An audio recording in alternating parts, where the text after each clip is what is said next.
To end the Senate filibuster rule to pass a funding bill and end the 30-day government shutdown. Trump says it's time to use the, quote, nuclear option as millions face service cuts and federal workers miss pay, while senators show little sign of a deal. Civil rights advocates in Illinois sue U.S. immigration authorities alleging inhumane conditions at a Chicago area detention facility. The ACLU and MacArthur Justice Center say ICE blocked legal access, restricted visits, and coerced detainees into signing deportation papers they didn't understand.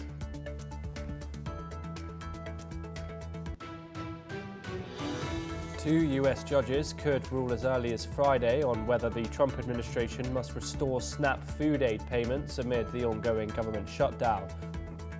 The decision will affect 1 in 8 Americans as courts weigh challenges from 25 states over whether benefits can be halted for the first time in SNAP's history. The FBI arrests several people in Michigan accused of plotting a violent Halloween weekend attack, Director Kash Patel says in a statement. Dearborn police confirm FBI operations in the city and say there is no ongoing threat, as authorities promise more details on the arrests soon. Jamaica's Information Minister, Dana Morris Dixon, says at least 19 people have died after Hurricane Melissa slammed the island earlier this week. Officials say 9 of the dead were in the western parish of Western Moreland as cleanup and relief operation efforts continue.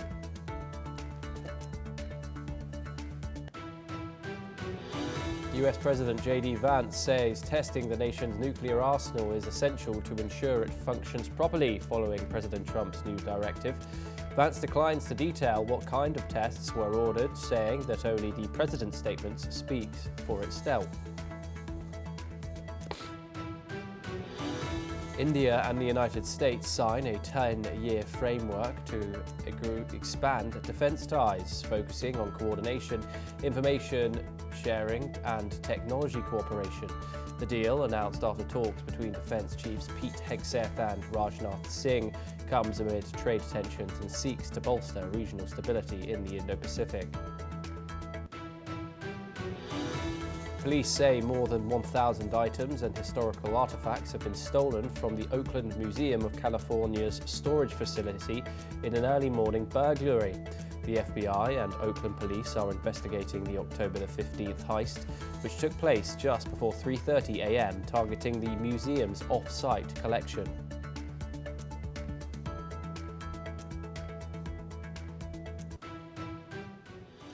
US President Donald Trump has called for the removal of the US Senate filibuster rule as the government shutdown in the country enters its 30th day. Now, the filibuster requires 60 votes in the Senate to pass most legislation, and the Republicans already hold a 53 to 47 majority. The US president says that the filibuster rule is blocking action to reopen the government.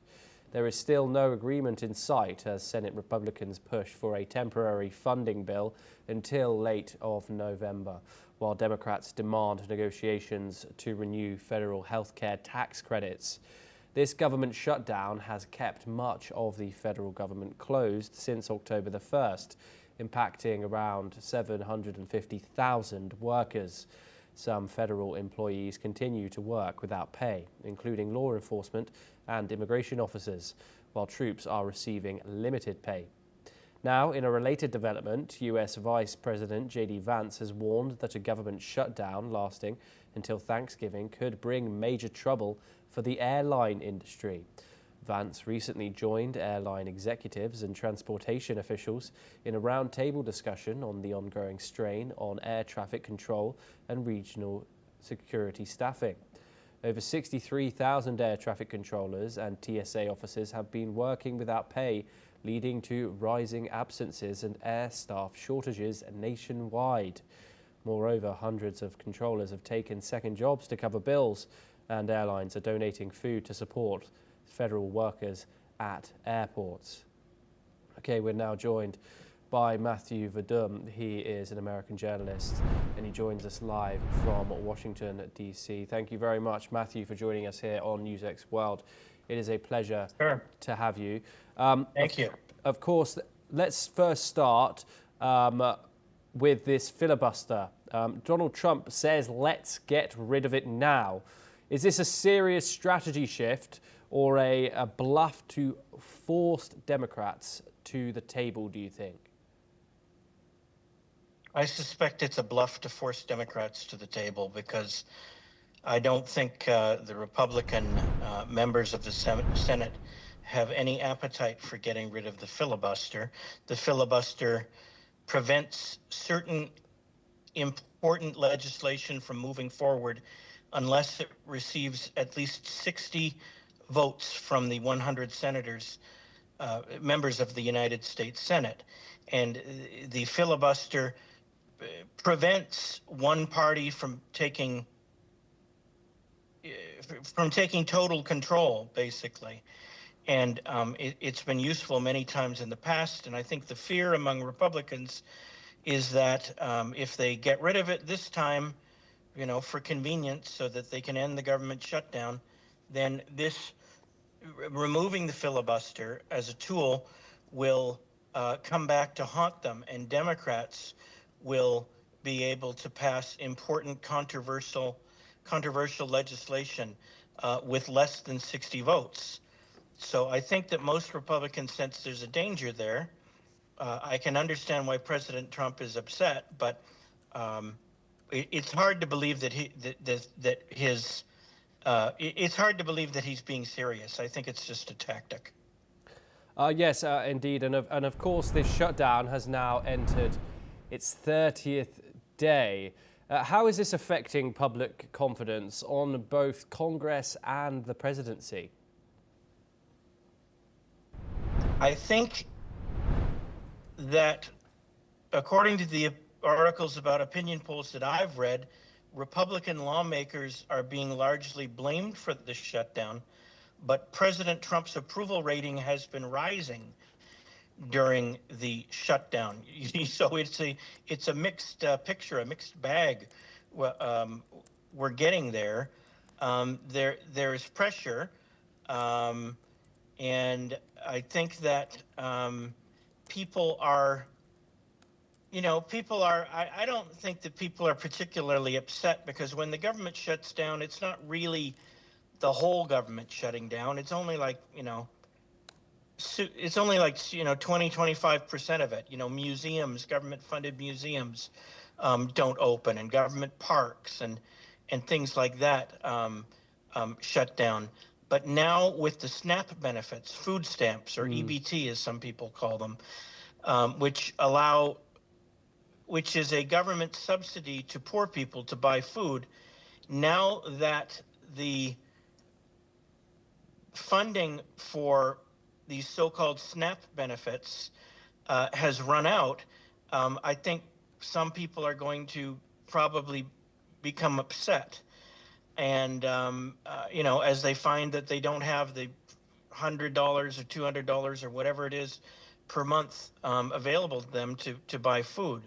So you're probably going to see some discomfort and some people being upset, and that will put added pressure on both Republicans and Democrats to come to the table and pass a funding resolution that would allow the federal government to reopen.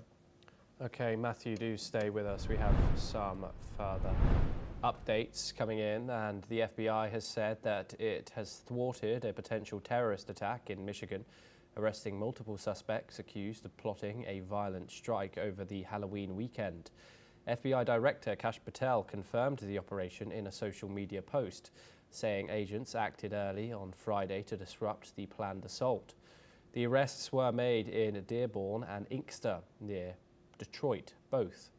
The FBI's Detroit field office later said there is no ongoing threat to public safety. Patel has thanked federal and local officers for what he called their 24/7 mission to defend the homeland, adding that more details will be shared once the investigation allows. Matthew, of course, America is no stranger to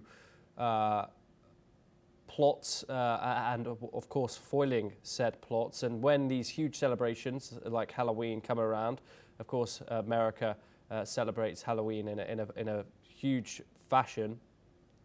How, of course, would you describe Kash Patel's handling of this situation, and what can we expect to hear from the FBI when it comes to these situations?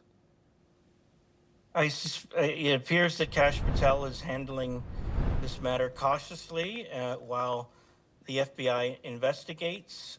There are reports that the foiled attack is tied to some sort of foreign extremism, but we don't know yet what kind of extremism that is because the government hasn't told us, hasn't released those details. Seeing that at least one of the arrests reportedly happened in Dearborn, Michigan, which is a largely Muslim community, it might lead one to speculate that it was some kind of a Muslim terrorist attack that was planned. Although, that's just conjecture at this point. For all we know, it was an attack aimed at Muslims.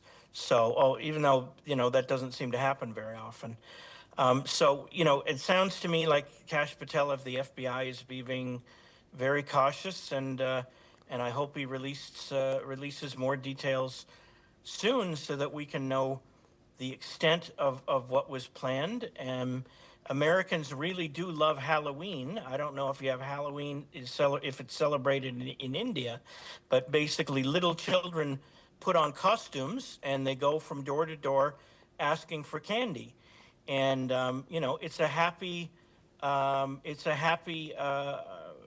national Yes. observance, and people, people love Halloween, and people also, adults, go put on costumes and go to, Halloween costume parties. So it would be a real blow to the nation and to American sense of security if something as joyous and fun as Halloween were to be disrupted by terrorist bloodshed. Yes, of course. Matthew Verdum, thank you very much for joining us there on those stories. We stay, of course, in the United States for our next one, and the Trump administration has announced plans to use a mix of legislative funds and Pentagon accounts to give military personnel their paychecks this week. Meanwhile, as per reports, the Supplementary Nutrition Assistance Program is also commonly known as food stamps, is said to be running out of funds. Labour unions have urged the Agriculture Department to release $5 billion in contingency funds to avoid a halt in benefits that millions of Americans depend on. Food banks across the country are struggling to meet demands as federal workers and low-income families face growing financial pressure, according to the Agricultural Department data. Nearly 1 in every 8 Americans rely on SNAP for basic food supplies. Moreover, the US government shutdown has also impacted civilian federal employees, with over 4.5 million paychecks expected to be withheld. To put this in perspective, this represents around $21 billion in missing wages. At the center of the political gridlock in Congress is also a debate over expired tax credits that largely help lower the cost of health insurance under the Affordable Care Act. Additionally, health premiums are also expected to rise sharply as open enrollment begins, which will cause many Americans to face higher out-of-pocket costs. Now we're joined by Peter Cardillo. He is a chief market economist at Spartan Capital Securities, and he joins us live from New York. Peter, thank you very much for joining us. Before we get into the bigger picture of things about some of the stuff that we just heard, the financial and economic effects on the American public that this government shutdown has had, what are they, especially given how long this has been? It's now been 30 days and could go on for much longer. What's your analysis on this? Well, yeah, I mean, it's, getting to the point now where it is beginning to bite, especially for the federal workers that have been laid off, and of course, people trying to get deals done through the government. Most of the government agencies are closed, and so obviously it does become a bit of a problem. And so um, it's getting to the point now where it is beginning to affect perhaps the lower income earners of the United States. Mm. Uh, even though they're still getting a paycheck, but it does have a psychological impact. Obviously, the people that work for the government workers that are not getting paid, well, they're struggling. Not everyone in the United States has a nest egg. Most people in this country, I shouldn't say most, but a good many people in this country live from paycheck to paycheck. And Mm. so when something like this happens, it certainly has a negative effect. If both in real monetary terms and from a psychological factor as well. Yeah, of course. And Peter, the administration says it will use a mix of legislative funds and also Pentagon accounts to ensure military personnel get paid this week.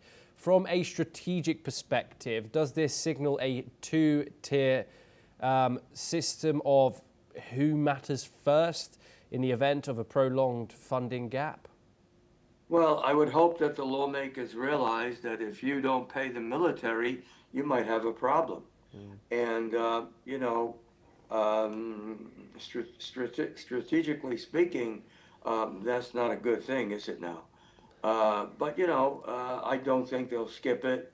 Um, there was a private donor, a Trump private donor, Mm. who donated $130 million um, to help pay the military.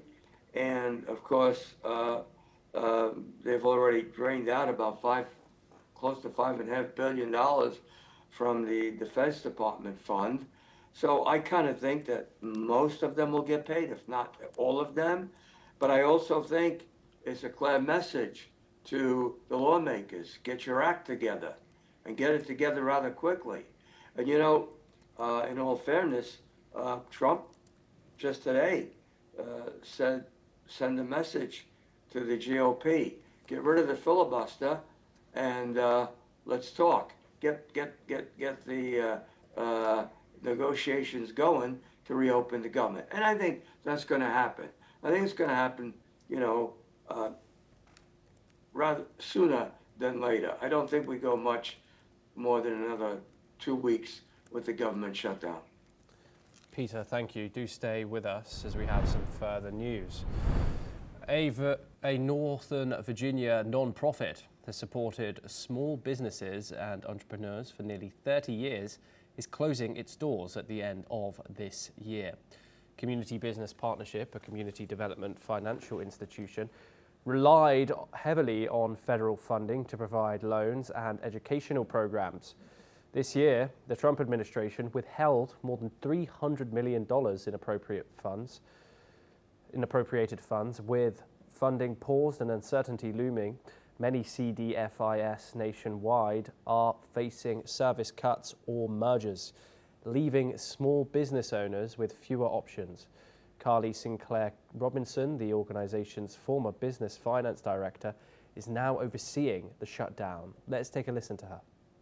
Yeah, devastating is the word. I don't know how else to describe it, but the quiet impact that closing any entity that provide the type of developmental support, housing support, entrepreneurial support, food support, all of those, it's a disruption to the marketplace. It's a disruption for those people who need that hand up, leg up to be able to sustain and survive and then thrive. Those that are finding out, they're in tears. They are upset, they are sad, all of those, you know, words that you can think of to tell how upsetting it is. However, they also remember what it did for them. Yes, we're once again joined by Peter Cardillo. Peter, of course, the Donald Trump administration has made many cuts when it comes to organizations like this. The non-profit CDFI, a big deal for small business owners in that region. Other non-profit organizations have been known to close down due to the Trump administration's cuts. The American dream, of course, is known for building yourself from the ground up, a motto and something that Donald Trump preaches. Is the American dream still alive today, would you say, with organizations like this being shut down due to Donald Trump's actions? Well, I don't, I think the American dream always stays alive from one administration to the next. There's real no shift in terms of what the nation stands for or how people can progress both socially and from a monetary standpoint. So economically, I should say. And could that change going forward? Most likely. We're just at the beginning of the Trump administration. So things could change. I think that the administration has tried to bring down cost so that the deficits move lower. And trying to do away with monies that what might be perceived as a non-necessary item. So I think it's just a question of politics, and we know that the political scenario always changes, can change overnight, and so. Yeah, it's sort of like heartbreaking, and it does raise a red flag and a question mark. But again, I think, they'll probably fall back into place somewhere along the line.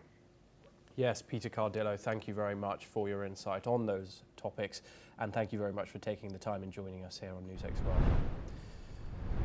We now move to our final story of the hour, and more than 1,000 historical artifacts have vanished in a daring early morning heist at the Oakland Museum of California's storage facility. Police say the burglary happened at around 3:30 a.m. local time on October the 15th. The Oakland Police Department and the FBI have launched a joint investigation into what they call a major cultural theft. Officials confirm that thieves broke into the off-site facility and stole over 1,000 items, including Native American baskets, jewelry, and laptops. Museum Executive Director Lori Fogarty calls the theft a brazen act that robs the public of California's cultural heritage. She says many of the stolen pieces were donated by generous patrons. The museum is now working closely with law enforcement agencies to recover the missing artifacts. Police urge anyone with any information to come forward as the investigation intensifies. Authorities now vow to bring those responsible to justice and restore these stolen treasures to the community.